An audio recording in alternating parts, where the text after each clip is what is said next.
அனைவருக்கும் வணக்கம். இன்றைக்கி நம்ம பார்க்க போகிறது கோயம்புத்தூர் ஸ்டைல் தக்காளி தண்ணி சட்னி. இந்த சட்னி இட்லியோட தொட்டு சாப்பிட ரொம்பவே டேஸ்ட்டாக இருக்கும்.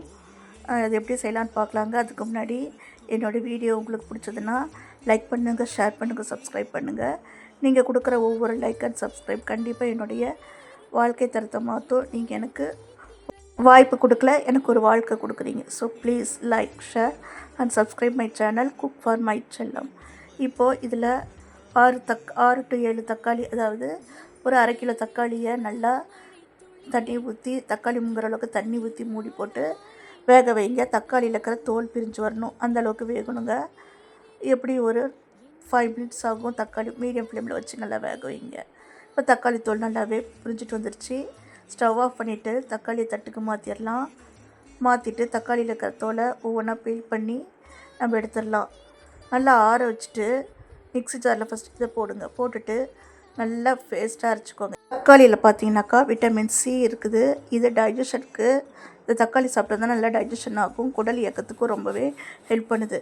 கடாயில் 1 டேபிள் ஸ்பூன் ஆயில், 1 டீஸ்பூன் கடுகு, அரை டீஸ்பூன் சீரகம் நல்லா பொரியட்டும். 2 பச்சை மிளகாய் போட்டுக்கோங்க. 1 கொத்து கருவேப்பிலை போட்டுக்கோங்க. போட்டுட்டு நல்லா வதக்குங்க. இந்த டைமில் உங்களுக்கு ஒரு பெரிய வெங்காயம் வேணால் கட் பண்ணி இதிலே போட்டு வதக்கிக்கலாம். ஆனால் நான் கடைசியில் தான் போட்டேங்க. பெரிய வெங்காயம் போட்டு நான் வதக்கி இதில் கொட்டினேன். ஓகே, இப்போ எல்லாமே நல்லா வதங்கிருச்சு. இப்போ அரைச்சி வச்சுருந்த தக்காளி பேஸ்ட்டை இதில் ஊற்றிடலாம். ஊற்றிட்டு தாராளமாக தண்ணி ஊற்றலாம். ஏன்னா தக்காளி இது தண்ணி சட்னி தான். இதில் 1 டீஸ்பூன் மிளகாய்த்தூள், 2 டீஸ்பூன் மல்லித்தூள், 1/4 டீஸ்பூன் மஞ்சள் தூள் சேர்த்துட்டு நல்லா கலந்து விடுங்க. கலந்து விட்டுட்டு இதில் நல்லா 1 லிட்டர் தண்ணி அளவுக்கு ஊற்றிக்கலாம். ஊற்றிட்டு இந்த மசாலா எல்லாமே பச்சை மணம் போகணும், அது வரைக்கும் வெயிட் பண்ணலாம். இப்போ இதுக்கு தேவையான உப்பு சேர்த்துடலாம். சேர்த்துட்டு அடுப்பை நல்லா மீடியம் ஃப்ளேமில் வச்சுருங்க. வச்சுட்டு மூடி போட்டு ஒரு 5லேருந்து 7 நிமிஷம் நல்லா கொதிக்கட்டும். அப்போ தான் மசாலாவோட பச்சை மணம் போகும். இப்போ இந்த சைடில் நான் ஒரு தடுக்கா பேன் வைக்கிறேன்.